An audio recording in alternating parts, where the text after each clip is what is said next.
Big news. আর্জেন্টিনাকে যারা আমরা ফলো করছি, আর্জেন্টিনা এবং ব্রাজিল কেন্দ্রিক, অথবা এই মুহূর্তে সবচেয়ে বেশি ওয়ার্ল্ড কাপ উন্মাদনা অনেক বেশি ল্যাটিন কেন্দ্রিক বাংলাদেশের মানুষের, তাদের জন্য একটা কনফিউশন ক্রিয়েট হয়েছে লিওনেল মেসি নেক্সট ম্যাচে জর্ডানের বিপক্ষে। আর্জেন্টিনার যেই গ্রুপ পর্বের নিয়ম রক্ষার ম্যাচ, যেই ম্যাচে পরাজয় জয় কোনো ভূমিকা রাখবে না, সেই ম্যাচে খেলবেন কিনা। লিওনেল মেসিকে নিয়ে এই কনফিউশন কেন তৈরি হলো? শেষ পর্যন্ত কি লিওনেল মেসি মাঠে নামবেনই না? লিওনেল মেসি যদি মাঠে না নামেন, 2 ম্যাচে 5 গোল করা লিওনেল মেসির ঘাড়ে 4 গোল করে করা অন্য ফুটবলাররা যেভাবে শ্বাস ফেলছেন, সেখানটায় মেসি সুযোগ থাকার পরেও জর্ডানের মতো প্রতিপক্ষের এগেনস্টে অন্তত আরো একটা হ্যাটট্রিকের সম্ভাবনা থাকার পরও আর্জেন্টিনা কি সেটাকে কাজে লাগাবে না? লিওনেল মেসি কি তার গোল সংখ্যা আরো বাড়াবে না? অনেকগুলো প্রশ্ন। না খেললে কেন খেলবে না, খেললে কোন সময়টায় মাঠে নামানো হবে, সেই সব প্রশ্নের উত্তর খোঁজার চেষ্টা করব। এবং আপনাদের জানিয়ে রাখি যে এই ম্যাচটা অনুষ্ঠিত হবে ডালাসে।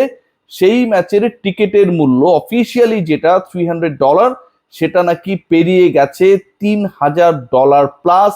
All are waiting to watch that match, collecting their tickets on high price only to see Leo Messi once again. So এই যে একটা সিচুয়েশন, 10 টাইমস টিকিটের দাম বেড়ে গেছে, $3000 মানে হচ্ছে প্রায় 3.5 লক্ষ টাকার কাছাকাছি, তাই তো? তো এই এত দাম দিয়েও টিকিট কেটে হলেও মাঠে গিয়ে LM10কে দেখতে চায় দর্শকরা। কিন্তু সেই ম্যাচে লিওনেল মেসি খেলবেন কি খেলবেন না, সেটা নিয়ে শুধুমাত্র বাংলাদেশ না, আর্জেন্টিনা না, স্বয়ং ইউএসএ তে একটা বিশাল কনফিউশন ক্রিয়েট হয়েছে। পয়েন্ট নাম্বার 2, যে আলোচনাটা আসলে খুবই গুরুত্বপূর্ণ। আপনারা সবাই জানেন যে কানসাস থেকে ডালাসে এসে এই ম্যাচটা আর্জেন্টিনার খেলার কথা, তাদের যেখানটায় বেস ক্যাম্প। কিন্তু কানসাস থেকে ডালাসে আর্জেন্টিনা দল এখন না আসার সিদ্ধান্ত নিয়েছে। ম্যাচের একদিন আগে যতটুকু খবর ছিল যে তারা ব্যাক করবে এবং সেখানটায় তাদের লাস্ট প্রিপারেশনটা নেবে, এন্ড দেন তারা আসলে মুখোমুখি হবে জর্ডানের। কিন্তু সেই পরিকল্পনা লিওনেল মেসি এবং লিওনেল স্ক্যালোনি, আলটিমেটলি তারাই mastermind, they have cancelled. Why? সেটার উত্তর এখন পর্যন্ত আমাদের কাছে নেই।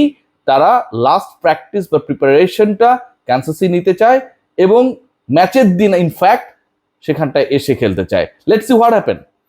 3 নম্বর পয়েন্ট, যেটা আর্জেন্টিনার যেই স্টার্টিং 11 বলতে পারেন, লাইন আপ বলতে পারেন, যেভাবে ইচ্ছা বলতে পারেন, শুরুর যেই লাইন আপটা, সেই লাইন আপে রেখে অন্তত 7টা পরিবর্তন আসতে পারে, 7 চেঞ্জেস।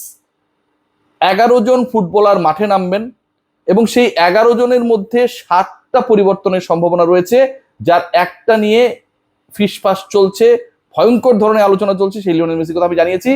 এই তালিকার মধ্যে রয়েছে এই দলের সুপারস্টারদের 3 সুপারস্টার যদি আপনি বিবেচনা করেন, তাদের একজন, 2জন সুপারস্টার যদি বিবেচনা করেন, মেসির পরে যদি কাউকে বিবেচনা করেন, সেই গুরুত্বপূর্ণ ফুটবলার এমি মার্টিনেজের। Let's discuss. লিওনেল মেসিকে না খেলানো নিয়ে যে ডিসকাশনটা হচ্ছে, হোয়াই এই ডিসকাশনটা হচ্ছে, আর সেই 7 ফুটবলার কারা কারা পরিবর্তন হতে যাচ্ছে, কেন লিওনেল মেসিকে খেলাতে চায় না। রাউন্ড অফ 32-তে আর্জেন্টিনার প্রতিপক্ষ either Spain or Cape Verde or Uruguay. So পসিবিলিটির জায়গায় মনে করা হচ্ছে এখন পর্যন্ত, মানে স্পেনও হয়ে যেতে পারে, যে ডিসকাশনটা আমি আমার আগের ভিডিওতে করেছিলাম। পসিবিলিটির জায়গায় মনে করা হচ্ছে যে উরুগুয়ে অর কেপ ভার্দে, এই 2 দলের একটা দলের এগেনস্টে আলটিমেটলি রাউন্ড অফ 32 নকআউট স্টেজটা যেখান থেকে শুরু হয়ে যাচ্ছে, আর্জেন্টিনার প্রথম ম্যাচ। এবং সেই ম্যাচটায় আর্জেন্টিনাকে জিততেই হবে, ডু অর ডাই। যে কোনো দল যারা রাউন্ড অফ 32-তে খেলবে তাদের প্রত্যেককে আসলে জিততে হবে ইনফ্যাক্ট। সো ওইখানটায় আর্জেন্টিনা তাদের ফ্রেশ অ্যান্ড অনেক বেশি স্বাচ্ছন্দ্যপূর্ণ স্কোয়াডটাকে চায়, ইনজুরি প্রবণ না, ফুরফুরে মেজাজে, টায়ার্ডনেস থাকবে না, এরকম একটা ব্যাপার স্যাপার পরিকল্পনার মধ্যে রয়েছে Lionel স্ক্যালোনির।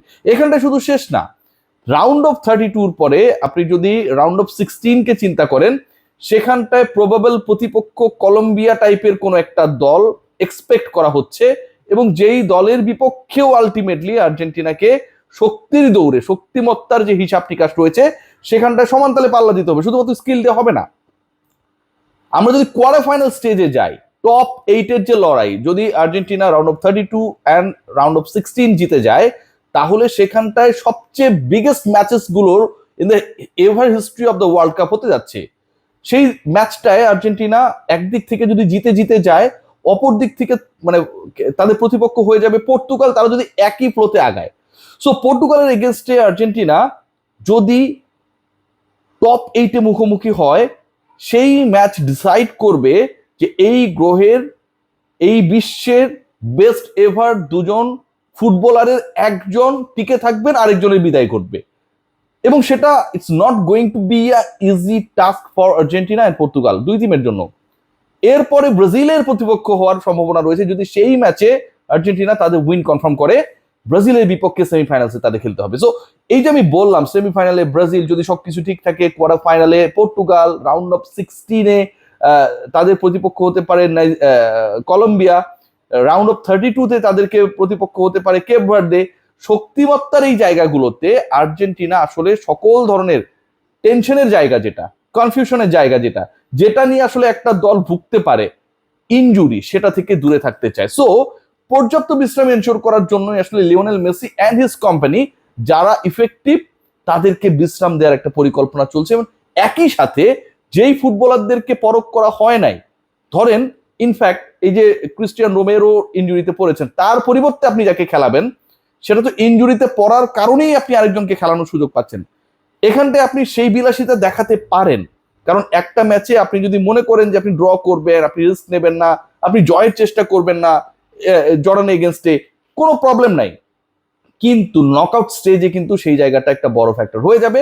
So from that connection যে পরিবর্তনগুলো হতে পারে, হওয়ার সম্ভাবনা রয়েছে, অনেকের নাম সেখানটায় রয়েছে। টপে রয়েছে লিওনেল মেসি। কিন্তু আপনাদের সুখবর দিতে চাই, লিওনেল মেসি শেষ পর্যন্ত যতটুকু মনে করা হচ্ছে যে ফুল 90 মিনিট হয়তো খেলবেন না, বাট ম্যাচের একটা সিচুয়েশনে লিও মেসিকে নামানো হবে। এবং সেই সিচুয়েশনটা হতে পারে হাফ টাইমের পর, 53-54 মিনিটের পর, অথবা হাফ টাইমের পর টানেল দিয়ে ফুটবলাররা যখন বের হয়, তখনই অনেক দল পরিবর্তন করে ফেলে। সেই জায়গায় হয়তো লিওনেল মেসি খেলবেন, তার প্রেজেন্সটা আমরা জর্ডান ম্যাচে দেখতে পাবো বলে এক্সপেক্ট করা হচ্ছে। একবারই খেলবেন না তেমনটা না, বাট আপনি যদি আমাকে আস্ক করেন যে লিওনেল মেসিকে পরের ম্যাচে খেলানো উচিত কিনা, তাকে বিশ্রাম দেওয়া উচিত কিনা, আমি বলবো ভাই নো। লিও মেসিকে পরের ম্যাচে অবশ্যই খেলাতে হবে। এ কারণেই খেলাতে হবে, 2 ম্যাচে যিনি 5 গোল দিয়েছেন, তার পরের ম্যাচে অন্তত আরো 2-3টা গোল পাওয়া, অ্যাড হওয়া এবং গোল্ডেন বুটের লড়াইয়ে এগিয়ে যাওয়ার জন্য সেই ম্যাচটা খেলা উচিত। খেয়াল করে দেখুন অন্য যে চেঞ্জেস গুলো হতে পারে, আমি শুরুতেই বলছিলাম যে ইনজুরি কিছু কনসার্ন রয়েছে, এবং সেই জায়গায় হচ্ছে ইম্পর্টেন্ট পার্ট যেটা, যে রক্ষণে ক্রিস্টিয়ান রোমেরোর জায়গায় নিকোলাস ওতামেন্ডির খেলাটা মোটামুটি কনফার্ম। আমরা দেখতে পারি এমি মার্টিনেজের জায়গায় হুয়ান মুসোকে, ম্যাকঅ্যালিস্টার এন্ড এনজো ফার্নান্দেস, এই দুইজনকে একটা ব্রেক দেওয়ার পসিবিলিটিস ভেরি হাই। এবং সেখানটায় লো সেলসো এবং পারাদেস খেলবেন। শুরুতেই লাউতারো মার্টিনেজ, তিনি আউট হচ্ছেন, মানে তাকে বিশ্রাম দেওয়া হচ্ছে। এর আগে স্টার্টিং লাইন আপে আমরা লাউতারোকে দেখেছিলাম।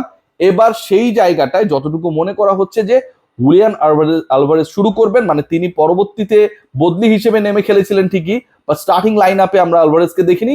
লাউতারো অফ, এবং সেখানটায় Julian Alvarez will be in. এবং একই সাথে Julian Simeone, very much expectations রয়েছে যে তাকে নেক্সট ম্যাচে জর্ডানের বিপক্ষে লিওনেল স্ক্যালোনি খেলাবেন। Let's see what happen, but it's going to be a tough task for the Argentine coach, কারণ অনেক বড় বড় নামকে, অনেক বড় বড় ফুটবলারকে বিশ্রাম দিয়ে যাদের তিনি খেলানোর পরিকল্পনা করছেন, তাদের সফল হওয়াটা খুব বেশি জরুরি। লিও মেসি ছাড়া আর্জেন্টিনা কতটুকু প্রতিপক্ষের উপর প্রেসার ক্রিয়েট করতে পারে, সেটাও কিন্তু একটা দেখার বিষয়। Let's see.